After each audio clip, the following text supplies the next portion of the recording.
Nedávno som si prečítal jeden prieskum a pochopil som, prečo naša krajina je v takom biednom stave a kam sa rúti. Nebudem uvádzať percentá, ale dozvedel som sa, že máme veľa alkoholikov, dementov a debilov.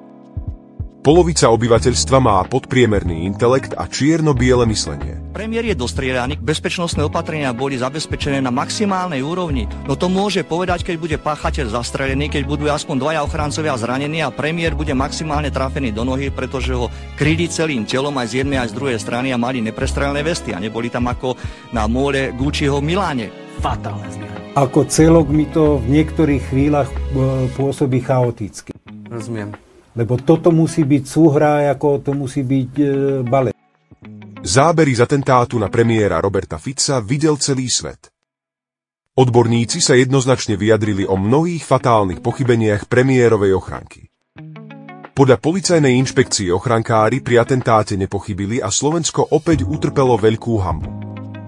Tieto pochybné závery vyvolávajú vášne a pochybnosti u odborníkov, ale aj smiech príčetnej verejnosti. Dúfam, že ochrankárom navrhnú štátne vyznamenania, že zachránili život premiérovi. Policajná inšpekcia v minulosti aj teraz nás presvedčila, že je iba hnisavý vred v tejto krajine a slúži iba politickej moci. Správa o atentáte sa písala na úrade vlády. Zurian a Šutaj urobili s Ficom obchod, o ktorom sa dozvieme neskôr. Ktorý príčetný človek, ktorý je dostrieľaný 4 guľkami, by súhlasil s takýmto záverom policajnej inšpekcie? Všetky informácie o natočenom videu s atentátnikom, o zverejnení na sociálnych sieťach a nemožnom zistení, kto dal na sociálne siete, sú len zavádzajúce bludy pre obyvateľstvo s podpriemerným intelektom. Minister Šukaj-Piškov a jeho intelekt kopíruje prieskum, ktorý som uviedol v úvode a neostáva mu nič iné, ako hrať podľa kariet Roberta Fica, ak chce byť účastníkom zájazdu. Zurian sa stal generálom a prípad je uzavretý. Vážené dámy, vážení páni, okrem konsolidačného balíčka som sa dnes rozhodol podpísať aj zákon o transakčnej dani. Považujem za neoddeliteľnú súčasť konsolidačných opatrení, pretože sa ďalšou výraznou sumou podieľa na konsolidácii verejných financií a na znižovaní nášho deficitu. Transakčná daň, ja som vyštudovaný ekonóm, ja fakt neviem odpovedať mojim ľuďom, obyvateľom, kamarátom, ktorí sa ma pýtajú, že prečo on, keď posiela výplatu svojmu zamestnancovi, tak má z toho zaplatiť ešte nejakú daň. Transakčná daň je iba ukážkou toho, ako politici nie sú schopní predvídať, aké dôsledky môže mať schválený zákon na občana. Táto daň je obrazom politikov, ktorí nepoznajú reálny život občana. Prezident má svojich poradcov, minister má svojich poradcov, poslanci majú svojich asistentov a všetci poberajú vysoké mzdy. Pri transakčnej dani sa ukázalo, že všetci spomínaní aktéri sú zbytoční a občan nechápe, prečo platí týchto parazitov. Transakčná daň je zrkadlom hlúposti všetkých zainteresovaných, ktorí sa podieľali na tomto nezmyselnom zákone. Minister financií sa bráni, ale jeho argument je komický a hlúpy ako celá jeho transakčná daň.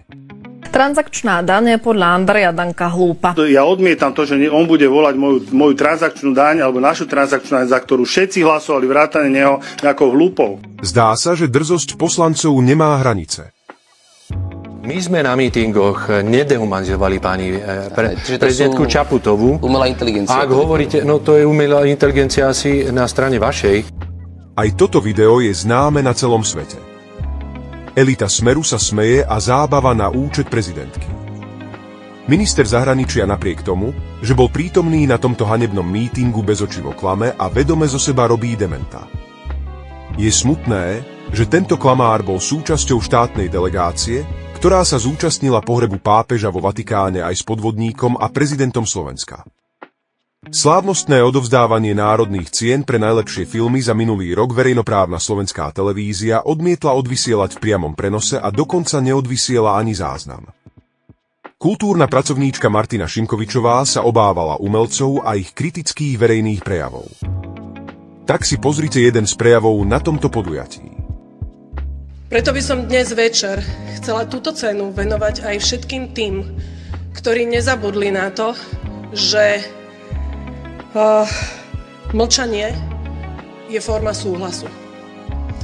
Že pokrčenie ramien a odvrátenie pohľadu môže byť začiatkom konca. A že odvaha nezačína žiadnymi veľkými gestami alebo činmi. Odvaha začína jedným malým nie, možno v situácii, keď väčšina hovorí áno.